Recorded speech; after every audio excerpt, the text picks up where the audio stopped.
डुबकी मारून वर यायचं आणि दोन्ही हाताने एक टाळी वाजवायची. मी मगाशी सांगितलं त्या नदीच्या पलीकडच्या बाजूला मातीचा कार्यक्रम सुरू आहे 3ऱ्या दिवशीचा.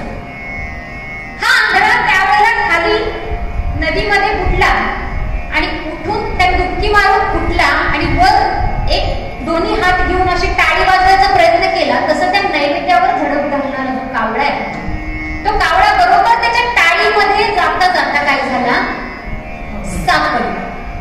काय झाला, कोण सापडला, बरोबर आहे ना, कावळा सापडला. आणि कावळा सापडल्यानंतर त्याला ते कळलं नाही कारण तो आंधळा आहे, पण कावळ्याचा आवाज तरी त्याच्या लक्षात आला असेल. ते कावळा काव काव करतोय म्हटल्यानंतर ह्याची टूप पिटली. अरे मगाशी तर राजाने दौंडी दिलीये की बाबा एक कावळा पकडल्यानंतर 1 लाखाचं बक्षीस आहे आणि माझ्या हातामध्ये कावळा सापडलाय, मी आंधळ आहे, या गावातला नाही, हा कावळा जर मी इथल्या शेजारी पाजारी एखाद्या माणसाजवळ दिलाच तर तो काही मला सापडणार नाही, परत तो घेऊन जाईल. मग करू काय, मला अजून कावळे पकडायचे. एका कावळ्याचे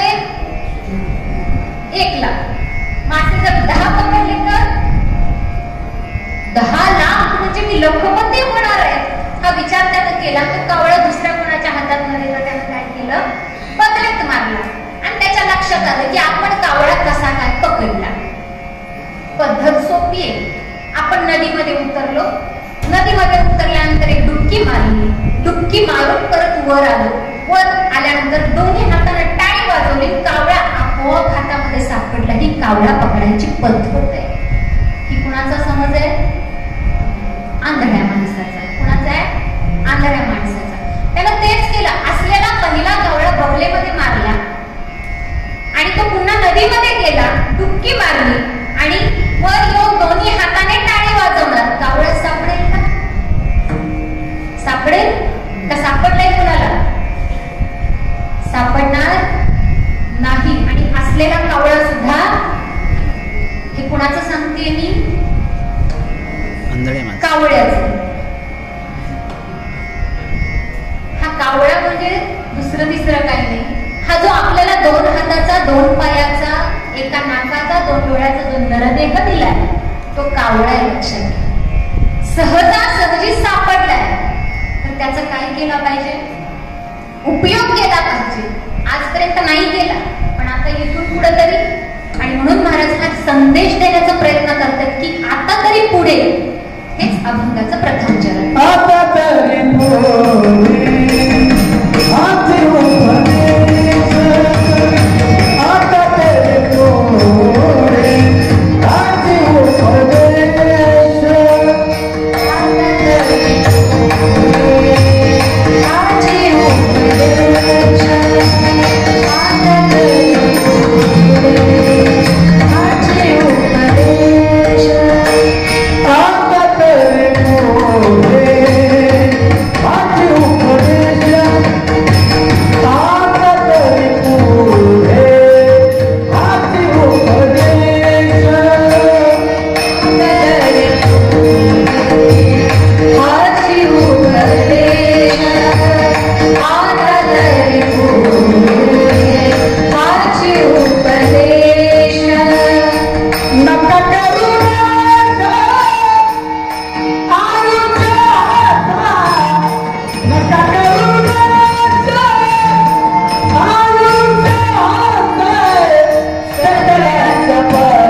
प्रत्येकाच्या हातामध्ये लक्षात घ्या. संत साहित्य उगाच जन्माला आलेलं नाही. त्यांनी संतांनी प्रत्येक अनुभव त्या अभंगातून आपल्याला सांगण्याचा प्रयत्न केलाय. त्यांनी जो अनुभव घेतला, कारण अनुभव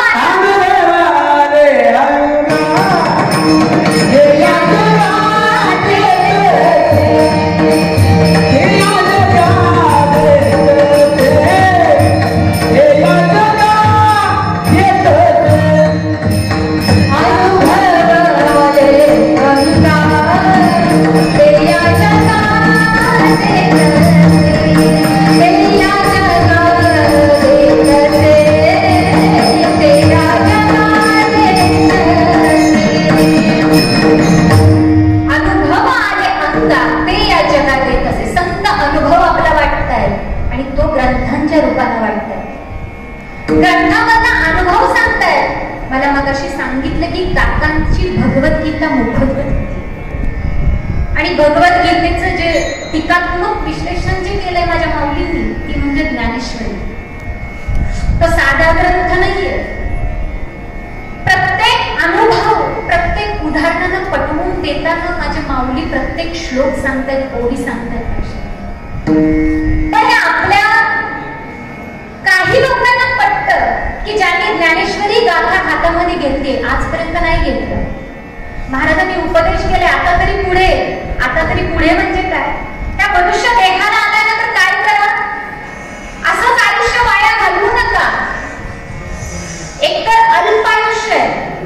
अल्प आयुष्य मानव देह, अल्प आयुष्य मानव देह, शत नडिले ते अर्धरात्र खाय, शत नडिले ते अर्धरात्र खाय, मध्ये बाणात्म पीडा रोग क्षय, मध्ये बाणात्म पीडा रोग क्षय, काय भजनासी उरले ते पाहिला, भजनासी उरले ते पाहिला, काय भजनासी उरले ते पाहिला, काय भजनासी उरले ते पाहिला.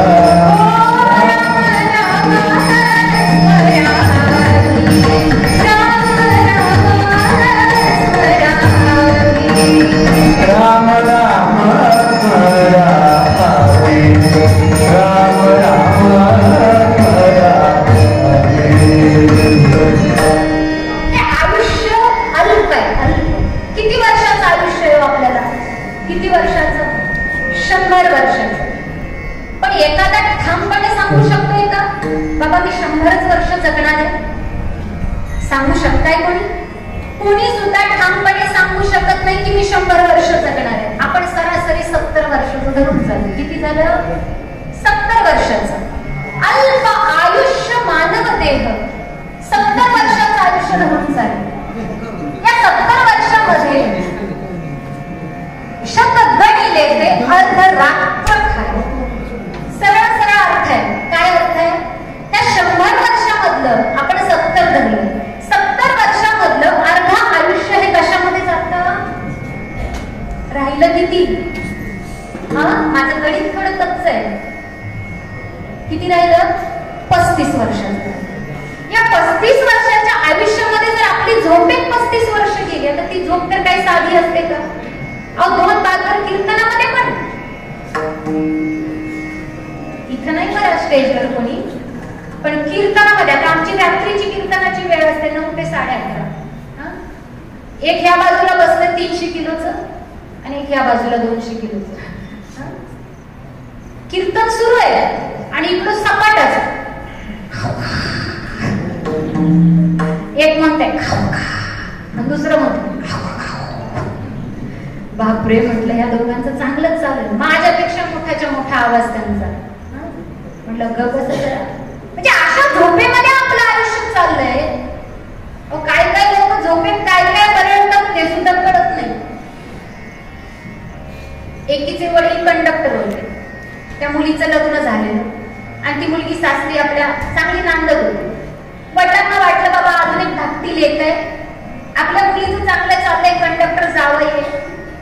आपल्या धाकट्या मुलीला सुद्धा कंडक्टरच एखादा बघावं, मग आपल्या जावयाजवळ जरा विचारणा करावी, त्यांच्या बघण्यात असतील एखादा दुसरा. आणि म्हणून हे वडील आपल्या मुलीच्या घरी गेले, तिच्या सासरी गेले. सासरी सुंदर असा पुरणपोळ्यांचा स्वयंपाक झाला आणि सासरूबुवा आपल्या जावयाची वाट बघत.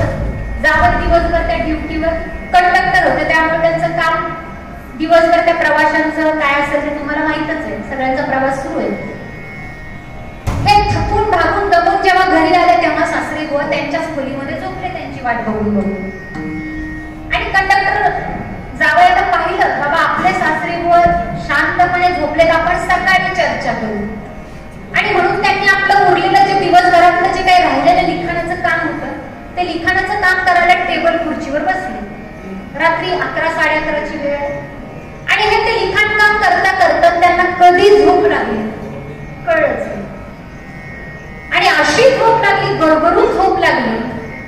आणि त्या झोपेतच एकदम जोरात आवाज आला,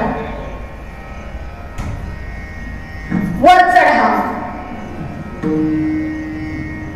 सासरे बुवा झोपेतनं खाडदिशी जागे झाले. वर चढा? आपले जावई बुवा आलेले दिसतात आणि मला वर चढायला सांगतात. आतल्या बाजूला माळ आहे. सासरे बुवानी पटकन त्या गादीवरनं खाली उतरले आणि वर त्या जिन्यावरनं चढत चढत वर गेले. खाली उतरा, तोपर्यंत आवाज. परत सासरे बुवा, जावायला जरा घाबरलं पाहिजे ना. पुन्हा सासरे बुवा पटपट पटपट पटपट पटपट खाली आले. हा कार्यक्रम सुरू आहे, तेवढ्यात पैसे काढा. सासरे बुवा म्हटले आता काही खरं नाही, आपलं पैसे काढले. त्यांनी आपल्या शर्टाच्या खिशातले ते चापचलं आणि त्यातले पैसे काढून जावई बुवांच्या टेबलवर ठेवले. परत वर चढा, खाली उतरा. हा रात्रीच्या पहाटेपर्यंत हा कार्यक्रम सुरू आहे. सासरे बुवा वैतागले आणि वैतागल्यानंतर आपल्या मुलीलाच पहाटेच उठवलं. बाई, माझी बॅग दे, कुठे आहे ती? मला काय आता इथं राहायचं नाही. म्हटलं अहो बाबा काय झालं, अचानक पहाटे निघालंय? म्हटले नाही, मला इथं राहायचंच नाही. म्हटलं मग झालंय तरी काय?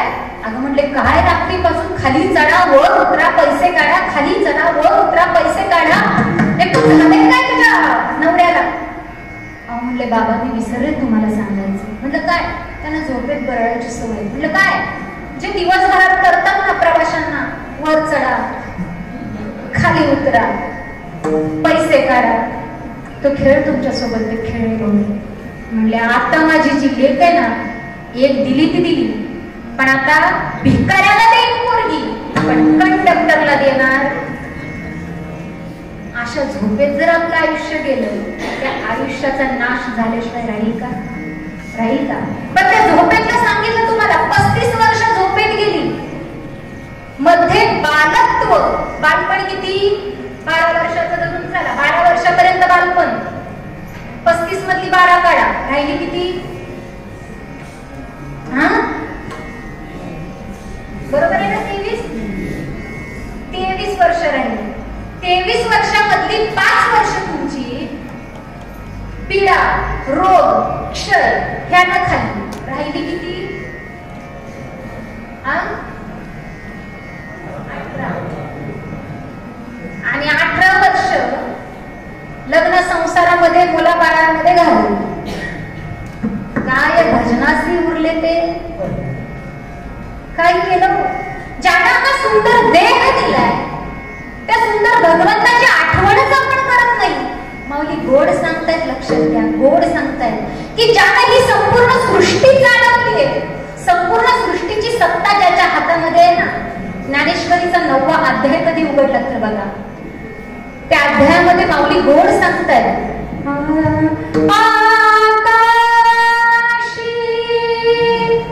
सर्वत्र वसामि वायुने नाम भर्युगे नसावे पावके दहावे वर्षावे जनी पर्वती बरसकान संडावी समुद्री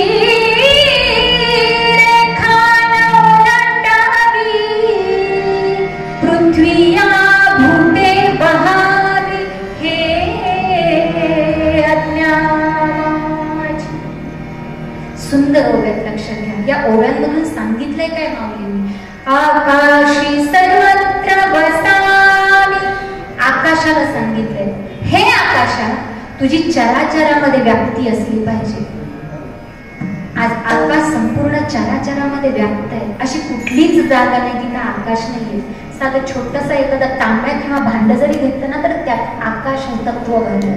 वायुने नाम भर्युगे नसावे. वाऱ्याला मर्यादा घातली की हे वाऱ्या तू क्षणभर, नामभरी या शब्दाचा अर्थ होतो क्षणभर सुद्धा थांबू नकोस. तू थांबलास ना तरी ही संपूर्ण जीवसृष्टी थांबल्याशिवाय राहणार नाही. पावके दहावे वर्षावे जनी. पावके या शब्दाचा अर्थ होतो अग्नी. अग्नीला मर्यादा घातली. हे अग्नी तू सतत आणि सतत प्रज्वलित राहा. आणि पावसाला सांगितलं तुम्ही सतत आणि सतत तुमची संततधार सोडत राहा. पर्वतांना सांगितलंय हे पर्वतराज तुम्ही तुमची जागा सोडून कुठेही जाऊ नका. तुम्ही जर जागा सोडली तर हे बंगले उभारले असते का? कुणी गाड्या घेतल्या असत्या का? कुणी एवढ्या कोटी कोटीचे बंगले बांधले असते का? बाबा पर्वताला जर जागा सोडली ना आपला 3 कोटीचा बंगला जर उद्ध्वस्त झाला तर काय करायचं? पर्वताला मर्यादा घातली. पर्वता तुझी जागा सोडू नकोस.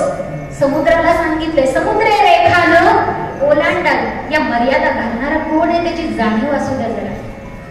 आहे का जाणीव? ते जाऊ द्या.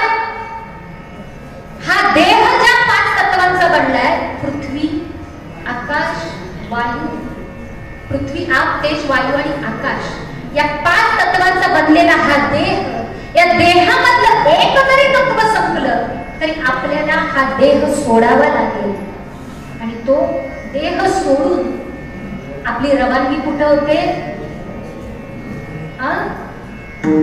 कुठं? गावाच्या बाहेर जे शेड उभारलं असतं ना पत्र्याचं, तेवढी 3.5 हाताची जागा पण त्याच्यावर पण दुसऱ्याचं येऊन जळते. ती सुद्धा जागा आपली. अरे काय उपयोग आहे? सांगा ना तुम्ही.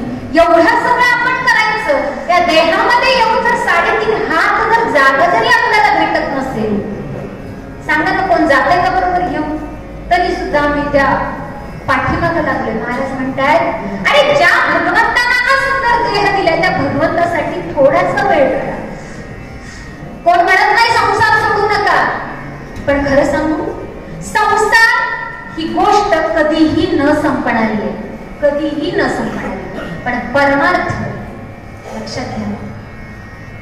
उदाहरण देते तुमच्या लक्षात आलं तर बघा. बंगला आपण जर बांधायला काढला तर बंगला बांधताना बंगल्यावर आपण काय काढतो? वर तारा काढतो. का? कारण त्याच्यावर आपण दुसरा मजला बांधू शकतो. काम संपेल का ते? मजल्यावर मजले मजल्यावर मजले मजल्यावर मजले चढत जातील. बरोबर आहे. पण परमार्थामधलं उदाहरण देते. मंदिराचा कळस एकदा संपन्न झाला की त्या मंदिराचं कामकाज पूर्ण होतं. परमार्थ हा पूर्णत्वास नेतो, पण संसार कधीही पूर्णत्वास नेत नाही. आणि संसारामध्ये मर्यादा पडतात. लक्षात घ्या. मगाशी आहे इथे एक मुलगा आहे. त्या मुलाला मी म्हटलं बाळा उद्या तुला एक मुलगी बघायची आणि तुझं लग्न करायचं, जमेल का? त्याची आई माझ्याकडे भांडायला येईल. अहो माझं कार्ट आता एवढं आहे, त्याचं लग्न तुम्ही करताय, मर्यादा येईल ना? बरं मी एखाद्या वयस्कर माणसाला इथं बोलवलं आणि सांगितलं काका तुमचं लग्न करायचं उद्या, जमेल? जमेल का? संसारामध्ये मर्यादा पडतात, पण परमार्थ हा कुणीही करू शकतो. यारे यारे लहान थोर यारी बदली नारे करावा विचार नरे चिंता कोणाची.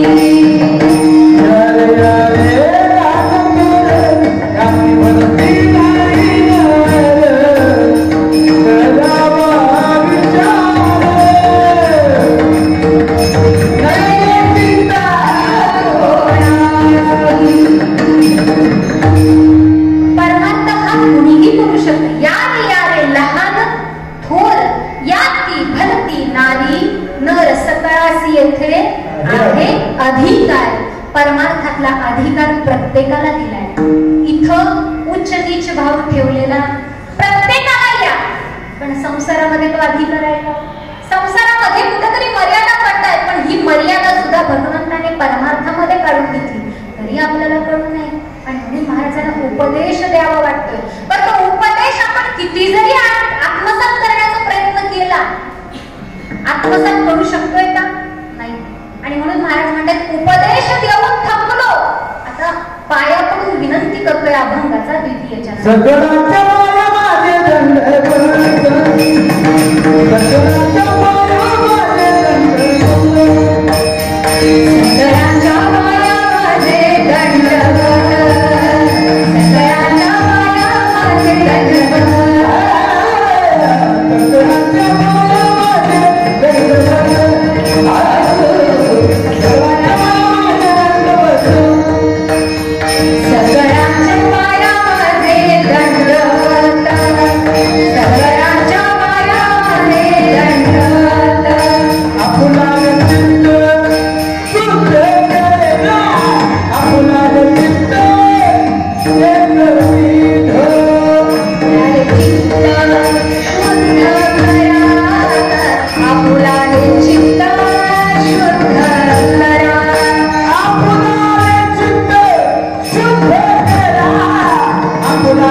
सरळ नाही सांगितलं, जरासं हेलवेटपणे सांगितलं, थोडंसं ओरडून सांगितलं, अंतरून गोंजरून सांगितलं, तरी सुद्धा ऐकत नाही हा समाज. आणि म्हणून महाराजांना पाया पडावंसं वाटलं. बघा, सगळ्यांच्या पाया माझे दंडवत. मायबापांना तुम्हाला विनंती आहे, आजपर्यंत नाही केलं हे सगळं, पण आता तरी त्याची जाणीव ठेवा. संसार करू नका म्हणत नाही, संसार करा, पण संसार करता करता राम राम म्हणा, एवढंच म्हणायचं आहे. कारण राम राम म्हणता म्हणता काय कार्य उभं केलं काकांनी हे तुम्हा सर्वांना ज्ञात आहे. जर तिथं जर त्यांना अध्यात्माची जोड नसती, आज हे नसतं लक्षात घ्या, खरंच नसतं. कारण अध्यात्माची जोड माणूस बनायला शिकवतो. माणसाचा जन्म होतो पण जनावरांसारखी वृत्ती होते आपली, लक्षात घ्या. हा उपदेश माणसाकरता केलाय, जनावराकरता नाही. का? कारण जी ताकद मनुष्यामध्ये आहे ती ताकद जनावरांमध्ये असेल का? आहे का? कुठं पाहिलंय? कुठं? कुत्र्यांनी मिळून पारायण सोहळा संपन्न पार पाडला, बैलांनी मिळून काहीतरी वेगळं आध्यात्मिक उन्नती केली, कुठेही नाही. आणि त्या जनावरांना पाप पुण्य काय हे लक्षात येत नाही. पशु काय पाप पुण्य जाणती, उत्तम मध्यम भोग भोगिती. एक मजेशीर उदाहरण सांगायचं झालं तर सांगते तुम्हाला. म्हणजे आमच्या, आता तुमची संस्था आहे, शिक्षण संस्था आहे, तशा आमच्या आध्यात्मिक संस्था पण असतात, वारकरी शिक्षण संस्था. आता आपल्या इथं वारकरी शिक्षण संस्था थोड्या कमी आहेत, पण नगर भागामध्ये, पैठण भागामध्ये गेलात ना, तर वारकरी शिक्षण संस्था जे चालवतात ते संस्थापक जेव्हा आपल्या दारामध्ये येतात, एखाद्या गावामध्ये येतात ना, तर लोक त्या संस्थापकांची पूजा करतात, पाय धुतात, हात पुरे सगळं करतात, त्यांचा सत्कार घेतात, पण त्यांच्या गाडीची सुद्धा पूजा करतात. कशाची? का? कारण ती संस्थापकांची गाडी आहे, ती त्यांच्या देहानं पवित्र झालेली आहे. त्या गाडीची सुद्धा पूजा करतात, हार तुरे सगळं, नैवेद्य वगैरे सगळं दाखवतात. संस्थापकांना जेव्हा घेऊन आतमध्ये जातात ना लोक, तेव्हा एक कुत्र येतं आणि कुत्र सांगतं, थांबा, थोडासा चाकावर अभिषेक घालतो. माहितीये ना, पाहिलं असेल सगळ्यांनी. त्या कुत्र्याला कळतं का ही संस्थापकांची गाडी आहे? आत्ताच त्या गाडीचं पूजन झालं, आपण नको तो कार्यक्रम तिथं नाही केला पाहिजे. कुत्र्याला कळतं? नाही कळत. म्हणून हा उपदेश आपल्यासारख्या माणसांना केला, याचं कारण आहे, हा उपदेश फक्त आपल्यामध्येच फळतो. कारण मनुष्यच त्या पद्धतीनं वर्तन करू शकतो.